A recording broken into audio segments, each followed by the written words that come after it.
Broadcasting from the Ante Up studio. It's the longest running poker podcast for the everyday poker player with your host, Joe Scale.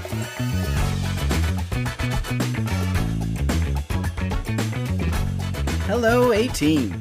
It's Friday, February 24th, and I have to tell you guys, I am so grateful for all of you. I've been going over the numbers for the last few weeks of the podcast, and we continue to grow each week, which is so exciting and humbling all at the same time. That said, if you've just found the show or you've been listening for a while, make sure to head over and check out our social media channels as well. There are a lot of pieces to Ante Up that are churning behind the scenes. The best way to keep up with those is right here and with our Facebook, Twitter, and Instagram pages. Also, thank you to everyone that has sent in submissions to Call the Floor and Hand of the Week, but I always need more and more of those, so keep those coming into podcast@anteupmagazine.com. All right, that's all I have, so let's get on with the show. Find out what conversations are happening around the poker table with Table Talk. All right, here we are around the poker table again with Mike. How you doing, Mike? Hey, Joe. What's up, man? I'm kicking. I've got a few things I want to talk about. One thing that I want to talk about, I'm going to just start off with it because with the Super Bowl over now, I am a huge baseball fan, and I'm super excited that baseball is back into the conversation. And one topic that is kind of taking over the baseball news is what may be replacing the Rio in Vegas. Huh. The Oakland A's owner has been asking for a new stadium for a few years now, and rightfully so, because that stadium is awful. Huh. The Oakland Coliseum is falling apart. So the rumor is that maybe they might be following the Raiders into Vegas. Wow. Of course, right now it's all speculation, but Rob Manfred, the commissioner of baseball, said last week that he wasn't really optimistic that they were going to stay in Oakland. And the Las Vegas Review-Journal reported that the team is considering building a ballpark where the Rio sits. So that's interesting to me. That's right in the mix there, too. Yeah. Well, they've got a minor league team there that does really well as far as attendance. And of course, you can't necessarily translate that into the major leagues, but the A's don't exactly fill their stadium, so I can't imagine that they would do worse. Absolutely. I mean, that's a Major League Baseball team. There's a real good chance it should start filling up. I mean, I don't know. There's so many people from everywhere that come into Vegas that there's their shot. Well, I'm here. Let's go buy tickets. Yeah, absolutely. I mean, there's, for the longest time, Vegas was the place to go gamble, right? Yes. But there's so many entertainment options in Vegas now, and food. Oh man, the food in Vegas is out of this world. That's why I can't. One of the other things I wanted to bring up is, did you know that Nevada is one of just 5 states that does not have the lottery? Seriously? Nevada, Alabama, Alaska, Hawaii, and Utah are the only ones without a state lottery. The casino industry has always been opposed to a lottery. I don't know that if they're just concerned that it's going to take away money from that could be spent in the casino, but I mean, we're not talking about big dollars, right? I mean, maybe on some of those people that play, yeah, but for the most average Joe, they may spend $4 a week on payday. Right. So yeah, that would really be nice for folks to have at least be able to draw into that Mega Million or something. Yeah. So last week there was a proposal that was introduced that would allow voters to decide if the lottery will be available. So okay. And then the last thing that we need to talk about is this trip that you made. Unfortunately, I wasn't able to make it with you, but you made the trip down to Portsmouth. Oh yeah. Let's start with the trip because last I heard, it took a little longer than you expected. Well, it was really strange. I plugged Siri in. I said, "All right, I'm going to listen," and hit the road. And Yeah. Put the Ante Up podcast on and took off, huh? I was rolling with it, man. I was playing some back-to-back sessions. I was about 20 minutes away from the casino, and I hit this part of the interstate that's getting ready to go out over the Chesapeake Bay. And then 70 to 0. Traffic was just stopped. Back-to-back stop. And I'm thinking, I see people getting off the exit to my right, and I'm thinking, I'm not getting off there. I'm on the wrong side of the water. So I sat with the traffic, and then we started moving 2 miles an hour. But where did it pick up at? As soon as we get into the tunnel, we're going 45 miles an hour down the tunnel and back up the other side. I blew through the tunnel. I get through the tunnel, we're back up to 60, 70 miles an hour right outside the tunnel. Were people just afraid to go in the tunnel? What happened? I don't have a clue. What I think, we figured that it's alien. Half the people that go into this tunnel, when they come out, they just grab them, or they grab them out the tunnel, and we don't see it. It's the only explanation I've got. So anyways, I finally made my way over there to the rivers. Going in the parking lot, the parking lot's huge. It was nice. It's well marked. Security was really good. I was very impressed with it. You walk in, you present your ID. You got to have your driver's license or a valid ID. They scan it in. I walked around for a little bit. I just wanted to acclimate myself to the area and found out some interesting things. I stood in a line for about 15 minutes, and I found out that I was in the wrong line for the poker room. So I went to the poker room. So I see their cashier's cage, and I start to walk over there, and a lady to the left, as soon as you walk into the poker room, "May I help you, sir?" "Yes, ma'am. Going to get me some chips and play some poker." And she said, "Which game would you like to sign up for?" And, they got 1 and 3. They got Right. 2 and 5. They got 5 and 10 on the no limit hold'em. Then they're playing the Big O. Okay. Then they got 2 pot limit Omaha tables. And then they had a 4-8 limit hold'em. So I signed up for my table. She said, "You're number 47." I said, "Oh." She said, "But don't worry, it's moving real fast." I went, "Well, that don't sound promising." Don't worry, they're all getting knocked out really fast. Don't sit me at the table everybody's getting bumped off of. So anyway, I bought my chips, laid out my money. They gave me my chips. It was over 2 hours that I waited. They don't have enough dealers yet. They're being trained. Oh, They're gotcha. releasing 5 more this week, but they got 15 more coming next week. So they said it's going to be a few months. They'll be starting tournaments. Okay. But anyways, I finally got set. Okay. It's a work in progress, and they told me that Friday nights and Saturday nights are bombing them, but they're just being bombarded with people, and that makes sense in that area. Sure. I mean, when you don't have poker in Virginia and or a casino in Virginia, and all of a sudden now you do, then I mean it makes sense. That's exactly why I wasn't upset. They called my name. I sat down at the table. I started losing, like I always do. I started playing and losing. And so I got up and I ran to the bathroom. And when I came back, I couldn't find my table. My dealer was gone. Well, it means the same daggone aliens that were in the tunnel were in the poker. Yeah. Anyways, I couldn't find a table. So I'm standing there in the middle of the poker room. It was like, what, 20 tables? And I'm just turning in a circle, looking around. And I walked right up to a table and I said, "This table's empty, except for that poker manager and that lady sitting there. And there's my chips and my card marker." Well, they busted up her table. So they sent me to another table. Okay. It's the best table I've played poker at in any casino ever. People were friendly, laughing, and playing cards like they knew they was doing something. All right. We played poker then. It was none of this, "I'm Olympian." It was none of the, if you didn't know how to bet, you might as well go home. Anyways, I ended up tripling my money at that table. And then I made a couple bad calls just before I left. I doubled up that night, Nice. which was very good for me. Yeah.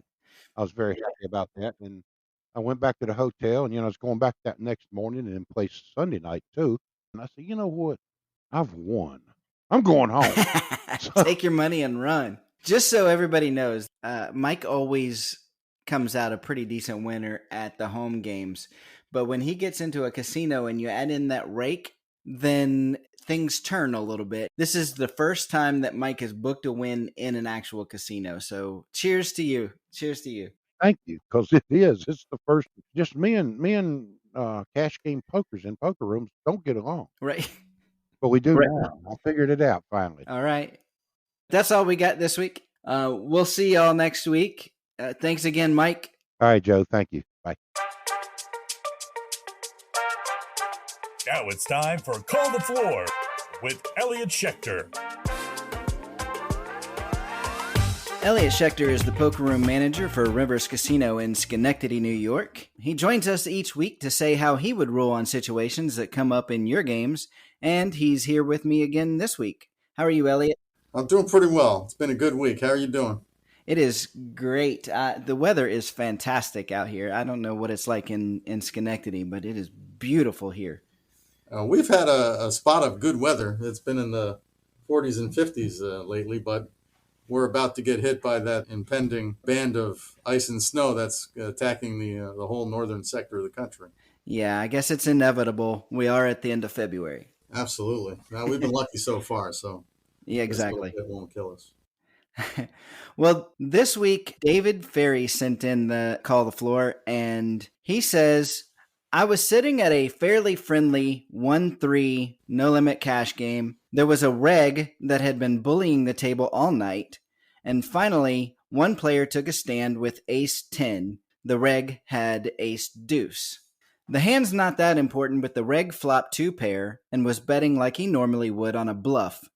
The other player with top pair calls him down to the river where he catches a 10 to give him a higher 2-pair. The reg flips his cards, and the other player, relieved to see he had won, throws his cards at the flop, and in midair, one of the cards flips and lands face down. Since it's all the way across the table from the guy, I turned it over, exposing the player's higher 2-pair. The reg gets really angry, calls the floor, says that me flipping his cards negates the win. Was there any validity to his claim? If another player touches the cards, does that make your hand dead? Well, I'll answer the question first and then explain.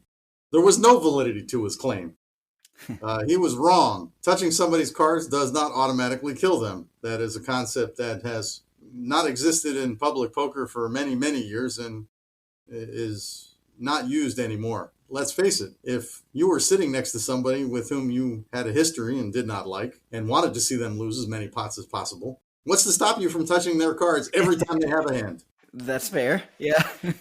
So this rule, as he would like it to have, would be unenforceable. Now, this does violate a rule, but the person who threw his cards and one landed face down did not violate the rule. The person who turned the card over, namely our hero David, is the violator of the rule, which is one player to a hand. Right. One of the very basic rules of the game. Yeah, and I was going to mention, I reached out to David to get a little bit more clarification because he never said what the ruling was from the floor there. He mentioned that obviously the person did win the hand, but they gave him a penalty, which sounds like... Who's him? Who got the penalty? David actually got a penalty for touching the cards. And that is correct. That is an excellent application of the rules. We are allowed to make rulings on etiquette. We are allowed to make rulings on items that affect the game, yet may not be very explicitly and clearly outlined in any set of rules. I would have given David a penalty in that spot, too. The correct action was for nobody to touch the card, for the dealer to call the floor, describe what happened, and then the floor would then give the card back to the player, noting that it's both retrievable and identifiable. There was no reason for that hand to be dead. There's certainly no reason for that player to be throwing his cards at the flop. Right. Turn them over in front of him. That's another point that I was going to ask you about. Why would you not just turn your cards over? Players playing in poker rooms, especially inexperienced ones, still have no idea how to actually sit there and let the game play. They may know what beats what. They may know when to bet and when to fold. There's still other rules of etiquette that they don't know how to follow because they probably haven't been educated on them. I'll give this player that kind of credit. That being said, I'm sure he's learning the lesson now. Well, I appreciate you sending that one in, David. Thanks, David. I appreciate it. Let's break it down with Hand of the Week. All right, here we are back with another Hand of the Week with Tay Whiteside. What's up, everybody? Thanks for joining us once again. Having a blast here, and if I remember correctly, we've got a returning listener. Yes, Hayden Andrew. He sent us in 2 Hands of the Week last week, and we're going to go through the second one this week. They won last week. They did win. They won a big pot last week. Mm-hmm. This week they're playing online, though, so the stakes are 25 cent, 50 cent. My kind of poker. Yeah. Forgiving. What do you think about online poker as a whole? Not to go into a complete diatribe here, versus obviously in poker. We could have a whole podcast on this, but basically I don't understand how we can do sports betting online, but we can't do poker online. Makes no sense to me. In most places, it's not. In many states, it's not legal for a online company to be like PokerStars is not available for real money in Virginia. But my bookie or the sportsbook app is on every billboard, exactly, up and down the interstate. Exactly, yeah, makes no sense. And the only reason that I can see is that these lawmakers making these laws don't understand the skill that is involved with poker. Oh, they think it's like a predatory chance, and people are going to lose. Right. Everything. Right. But you can lose everything. You can. But as I'm learning now, but I can lose everything. More, I can lose everything on placing sports bets too. I would argue more likely to lose everything. Exactly. On all that stuff. Okay. Well, in any case, Hayden here is playing online. 25.50. Yep. 25 cent, 50 cent. They are under the gun. Okay. So I'm going to put myself in the shoes here. And they look at their hand with the 7 of hearts. 7 of clubs. What are you going to do? Pair of sevens out of the gate. I'm going to bet $5. Whew. $5 is, 10 times the big blind? That's a good point. Well, I said it. So there you go. I'm betting regardless, okay? Right. I've decided I'm betting regardless. A pair of sevens is cool. It's not amazing as far as a pocket hand is concerned. 7 is 1/2 of the worst hand possible, the 7-2. Yes. But we pair it up, and if we get a third, that's a decent little jab. Right. So yeah, I'm gonna bet something, and I'm probably gonna get called, I would imagine, but we have no idea. I mean, it is online poker, so you will probably get called. Yeah, sure. Well, then I'm sticking with my $5 bet. Dang it. All right. So Hayden raises 3.5 times the big blind, so they raise to $1.75. Seems more reasonable. Yeah. But at least they bet. Oh yeah, because I want to play this hand too. All right. So the only person that calls is the button. Okay. And they have very little information about the button player. And it's online anyway, so you're getting less read on the people as it stands. Yeah, I mean, you still when you're playing with. If you play the same stakes, then a lot of times you still end up playing against a lot of the same players. Oh, sure. So you can get some information, but in this case, they have very little. All right, 2 people in pre-flop. And the flop is the 9 of hearts, the 6 of spades, 8 of hearts. Hey, straight draw. Straight draw, and 3 hearts on the table. Well, 2 on the table, 1 in my hand. Right. And it's our decision. So, yeah, you've got your first act. Okay, well, in this case, we bet the $1.75 in real life. Correct. And there was one person called. So that's like $3.50 on the table. Right. Feel like now's the time to do that $5 bet. Because now there's some actual money on the table. Still seems aggressive because I'm getting carried away with how little, quote unquote, money is being played for here. But percentages are still probably what should be thought about. So if there's $3.50 on the table, half of that is at least a reasonable bet. I'm bet $2. Okay. I got sevens in my hand. I got a straight draw working maybe. There's still a chance for a flush here. It's not likely that I'm the only one that would have a flush if 2 more hearts hit the table. But pair of sevens pocket, yeah, I'm going to bet $2. Okay. All right. So when you're playing online, then you have these little buttons down there that do the math for you. Oh, so you can click a button that says bet half the pot. Bet half, three-quarter. bet quarter pot, bet three-quarter pot. Clever. Yeah. Yeah. Which, if that's your first time seeing it, that should tell you that is a popular strategy, is to pay attention to the percentage Right. of the pot your bet is. Right. Yeah. I haven't played online poker much. Hayden says, I think this board hits his range more than mine, but I'm open-ended with a marginal backdoor flush. So this is actually a good point to talk about here, because when you're talking about ranges, then when you're making your bets, you should be thinking about what your range typically is. So what people are going to be putting you on, as well as their range. So what you think they could be calling you with or raising you with or whatever. Whatever their action is. From the position that they're in, what does that mean typically? What kind of range can you put them on? Yeah, and maybe their actions might insinuate what range they're interested in. Right. Yeah. Right. Okay. So in this case, they bet three-quarter pot, which, according to my math, is about 263. Which Okay. is the weird part about online poker is that you get these weird bets because you're just betting. You could sort of work backward and go, they probably bet Yeah. 50. Well, I bet $2, so I'm right there. Yeah.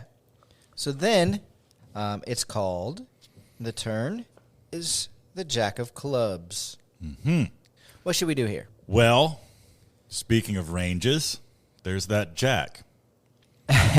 Yes. So we got to worry about someone who's got a 10 in their hand. The 10 queen would be bad to go up against because you need to have 8, 9, 10 Jack queen.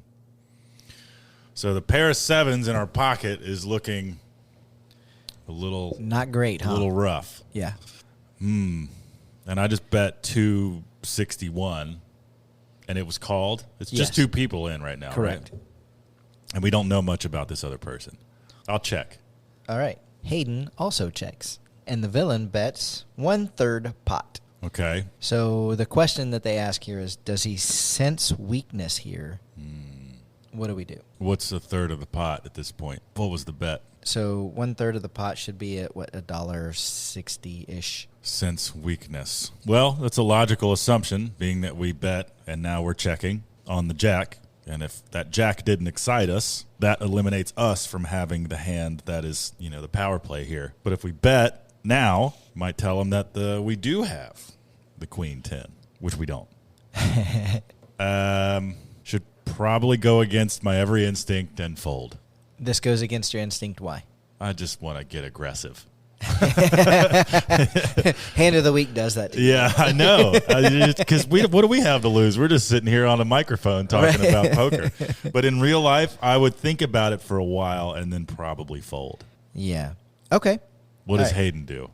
Hayden says, I call. At this point, Yeah. I'm calling in case he had top pair, over pair, 2 pair, hoping that I hit my 10 or my 5, right? Hoping he makes a straight. And hoping that a heart doesn't come on the river. So That's a lot of wishful thinking. exactly. Yeah. Yeah, that's a lot of chasing here. A lot of hopeful. A lot has to go right for Right. this to work out in our favor. So- yeah, I'd Like, what are we hoping for at this point? If a 10 or a 5 doesn't come, then are you hoping they have a 6? Are you thinking they're just bluffing? Like, well, if there's a 10 no to a reason. 5 doesn't come, then it's time for us to start bluffing. Yeah, exactly. Yeah. Yeah, you're exactly right. Yeah. But I folded, but Hayden's in, so let's see. And we're first to act again, right? Yes. Yeah. I'm ready to see the river, I think. The river is the 3 of diamonds, Useless. a blank. Yeah. And at this point, I'm glad I folded, Yeah. personally. Now, let's pretend I didn't fold previously. Well, now we know we have nothing except a pair. And Right. there's no flush. There's nothing. Your choices are basically to give up or to try to pretend that you have something, right? Yeah, because if you check and then they bet, I'm probably going to fold right after that or double down. Bluffing to me has to all feel right. Well, Like in that, Yeah. it's like that to me heavily involves who I'm playing with, how much I know about them, Right. if I can bully them, if they've been a little weary to play bigger hands, I might try to muscle it out depending on my stack. But I think I would, if I'm Hayden, again, I'm going to check because I still think it's the right move. Yeah, I think if they win this by going high and bullying, good for them. But right. Yeah. So I think that one thing to point out, I mean, you're talking about, sometimes you can try and bluff at it, but your story has to make sense throughout the whole thing, right? And I think if we try to bluff here at the end, that story doesn't make sense. Yeah. A 3 of diamonds hits the river and you all of a sudden go crazy. It's not gonna make sense. Yeah. And I'm sure that any decent poker player is going to be able to figure that out. Because if anything, that you should have gotten excited about the jack, right? Not the 3. So, well, I'll check, being that we're first to act, but I'm going to be real surprised if Hayden bets here. What's he do? Hayden checks also. Yeah, okay. The villain bets third pot. Then you fold. We've already talked about the thought that they were going to fold. So, what does he do though? Hayden says, "My thinking was that these last 2 bets were value bets. So, definitely thinking that they had something. Mm-hmm. Maybe 2-pair, overpair, or trips. I end up folding, but had myself rethinking whether I played it right. Should I have checked the flop? Should I have called the turn? I don't have any problem with the play on the flop. Yeah, that one made the most. We were still in possible victory territory there. Once that jack hits, everything changes. And this is another one of those situations, and I think I see a theme here with Hayden where it looks like they get stuck in this hand and not able to regroup, right? So after that jack hits the table, then everything should change at that point. You can't just keep trying to fix mistakes. Do you think at that point you either make a power play or fold? Yeah, exactly. So you've got to have your mind made up at that point. I'm going to go for it or I'm not. Right. And the fact that you check on the turn means you're done. Like you can't now try to tell a story at the end and chasing that straight. Even if you hit it, right? Even if you hit it, you still have to be worried that they might have Queen 10 makes a perfect sense there as well. Mm-hmm. So then you're still beat. Yeah. So I just feel like the big mistake in this one is you should have folded on the turn or go all in. Yeah, I mean that's definitely because that's a more cohesive story than in and out, in and out. Yeah. I think I made it clear I would have folded. Yeah. Pretty early. Yeah. Yep. Because I would have played for free after the flop as much as I could, but as soon as there's pressure, I think I'm out. Yeah. Well, and I think that the pre-flop bet was fine. They made it 3.5 times the big blind, which was fine. Mm-hmm. Then the bet on the flop is fine. So really, it's the turn that the mistakes start being made. Oh, how the table has turned. All right, Hayden. Hey, at least you won the first one. Yeah. It's funny how, you notice the pattern sort of in their playing. And I would say that as a novice player, I've found myself in this position a lot. Yeah. You have an idea and maybe you make a decision sort of with blinders on. You're only considering part of what could happen, not upper ranges or other things. And so you start off heavy and then somewhere in the mix it hits you like, oh crap, that probably wasn't a good idea, or I'm screwed now. And then are you showing this emotion? Are you like panicking and still betting because then you're just throwing money on away, right? Or do you double down to tell one story, or when what you're looking for doesn't hit, do you get out of the way? Right. And in this case he didn't do either.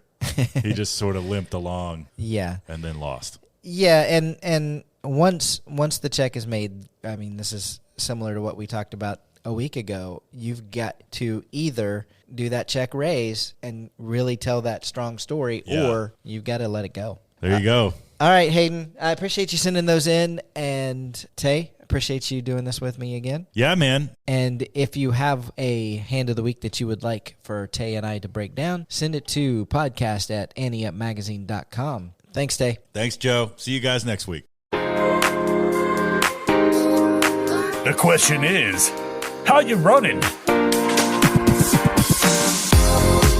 Zach Zambili is a certified public accountant. He owns a firm that specializes in gambling tax and has worked with recreational and professional poker players, sports bettors, etc. for more than 10 years. He is joining Annie up to help us all understand and navigate the world of taxes and gambling a little bit better. Zach, typically I would ask how you run it at this point, but I think I'll just start with how are you? Hey, I'm doing well. Thanks for having me on the show.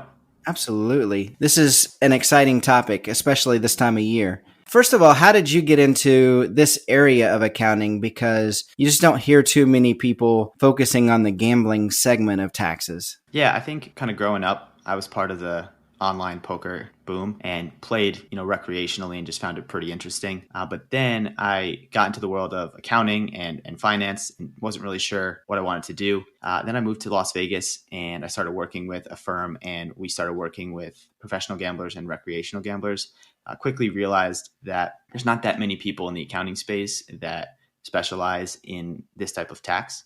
So we wanted to educate players and help them kind of navigate the world of gambling. And then kind of as poker grew and now as sports betting is growing across the country, there's just so many more people affected by these types of winnings and losses. And they're not as familiar with the ramifications as we think that they should be. So we're just trying to spread the word and educate people and help to make sure that not only are they filing it correctly, but they're also minimizing the amount of tax that they could potentially owe. That makes sense. You mentioned you were in Vegas, but you work with people all over the country. Is that right? That's right. Yeah. It's a remote firm. So we work with clients across the United States, even worked with international clients at some points. But like I said, as sports betting and other areas of legalized gambling are growing, there's an increasing amount of state tax concerns as well as federal tax concerns. So whether you live on the East Coast, the West Coast, wherever it is, we can definitely help get your taxes done for you. Nice. Well, what I'd like to do today, I'd like to go through some of the common misconceptions about gambling and taxes, and then open things up to the A-team out there and let some questions come in. As those come in, then we'll come back to you and bring you back on to answer those. Would that be okay? Absolutely. Yeah. Send in as many questions as you want, and we'll try to address them. But from a frequently asked questions standpoint, I'd say the one that we get a lot are my gambling winnings or losses, but mostly winnings subject to some sort of flat tax. There's actually a decent amount of information on the internet that shows that gambling winnings are subject to some type of flat 24 or 27% tax, but gambling winnings are subject to your marginal tax rates. So depending on your other sources of income, you can essentially stack your gambling winnings on top of your other sources of income, whether it's from wages or dividends or interest, and you'll pay tax at the marginal federal tax rates. The same applies at the state level. So if you have state earnings, then whatever gambling winnings you have will then go ahead and stack on top of your earnings. And if it's a flat tax rate, it will be taxed at a flat rate, or again, marginal state tax rates. So that's just one misconception that a lot of people have asked about. That makes sense. But other than that, other questions we get asked is, how do I keep a log? For winnings that are not reported to the IRS, they're going to want to know how you're tracking your winnings and losses. You can do this using, an app, using an Excel spreadsheet. You can write it by hand if you want. There are some nuances to what you need to track. I always recommend just taking a look at where you gambled, how long you gambled, the game type that you had, and then your total, net win or net loss from that session. Those are kind of the key important factors. But as long as you have something that's established and you can prove that you were tracking it at the time it happened, the IRS doesn't want to see some type of log that was created after the fact. That just kind of doesn't really establish any credibility. Sure. And then the important thing to track with your logbook is your sessions.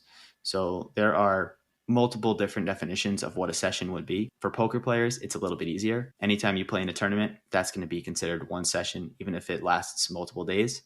There's a little bit of confusion out there, but if you fire multiple bullets in the tournament, you can usually include that as one session, even if the casino does not include that in one session per a tax form that you might be issued. Okay. Playing cash games, you can go ahead and consider any cash game you play at the same stake during the same day as a session. So if you're playing online and you're multi-tabling a bunch of no limit hold'em at, let's just say 1-3, you can count all of the session results for that 124-hour period as a net. So if you end up $500 for the day, your session result for that day will be $500. If you're playing live, or if you're playing different sorts of stakes or games, you're going to want to include the different game types in each session. So if you go ahead and jump into PLO, you're going to want to have your PLO session as a different net result than your no limit session. Okay, so if I sit down at a 1-3 table and I'm on a list for 2-5, and I switch to the 2-5 game, then those are different sessions. You should mark those as different sessions. Although it's the same game type, since it's different stakes, I think you can make the argument to keep it as one session. But to be safe, if you're going to have a contemporaneous log as you would anyway, I would go ahead and separate those sessions out. Sure, that makes sense. All right. So you actually touched on a couple of things that I want to elaborate on. One being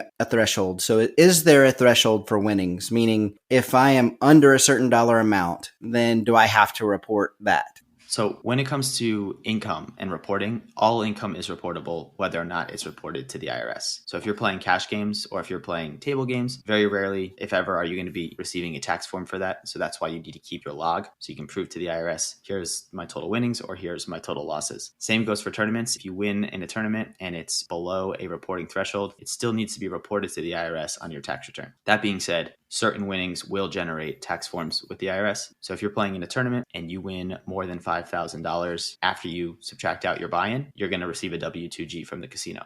Okay. That just means that it's already being reported to the IRS on your behalf. So they're going to want to at least see that amount of income on your tax return. Sure. There are different thresholds for different game types. So like I said, table games probably won't receive a W-2G, but if you hit some sort of progressive that pays more than $600 and 300 times your wager, you will receive a W-2G. That same threshold applies to sports betting as well. So 99% of the time you won't see a tax form from sports betting, but it's always possible. And then slot machines, it's a $1,200 minimum. So depending on the game type you're playing, if it's going to be reported to the IRS, it may or may not be. But no matter what happens, you should be reporting that income to the IRS on your tax return.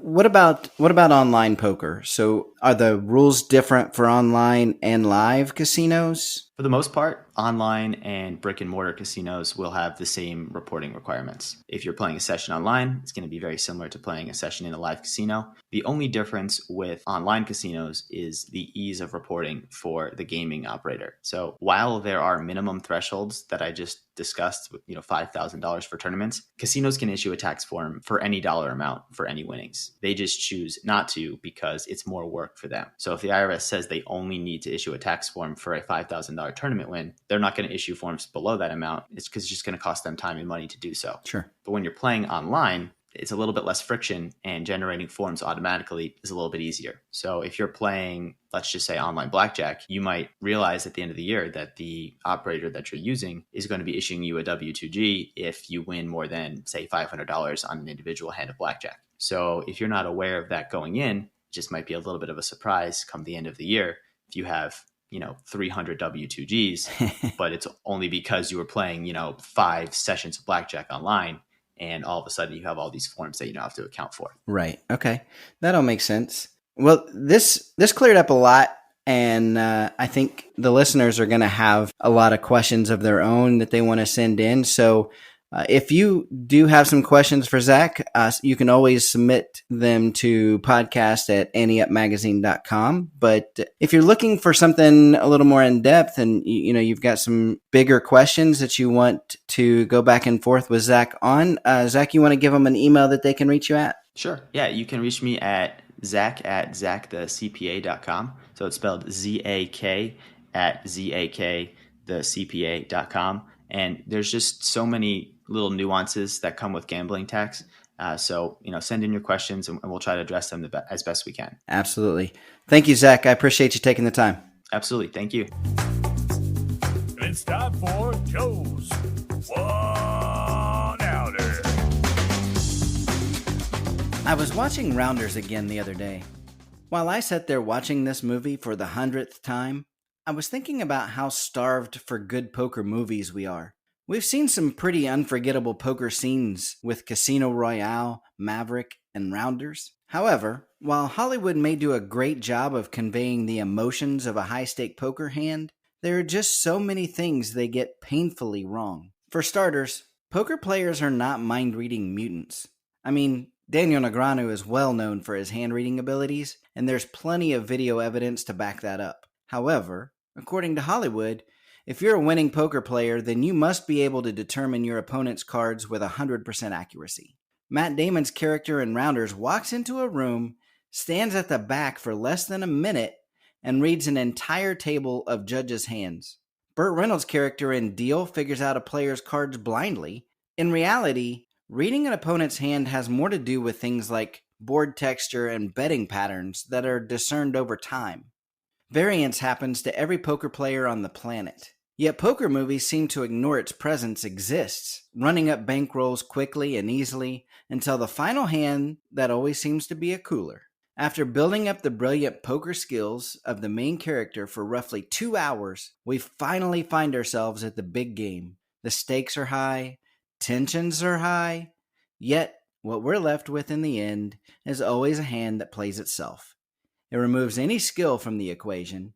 A good example of this is the final hand from Casino Royale, a flush, 2 full houses, and a straight flush. The odds of a run out like this is trillions to 1. This hand is going to play out the same way no matter what the stakes are or what the player's skill level is. Movies are always going to take a creative license in order to add to the drama. I get that. There's tons of examples of this in other areas too. However, some of the glaring errors in poker movies are so outrageous that it makes them almost unbearable to watch. I don't expect to see a perfect depiction of poker on the big screen, but I do reserve the right to be annoyed by the feeble attempts so far. That's today's one-outer, and that's our show. See you next week, A-Team, and until then, I'll see you at the tables. The Ante Up Podcast is a production of AnteUpMagazine.com. Contact the show at podcasts@AnteUpMagazine.com or call the show at 540-339-7741. If you'd like to advertise, send an email to editor@AnteUpMagazine.com.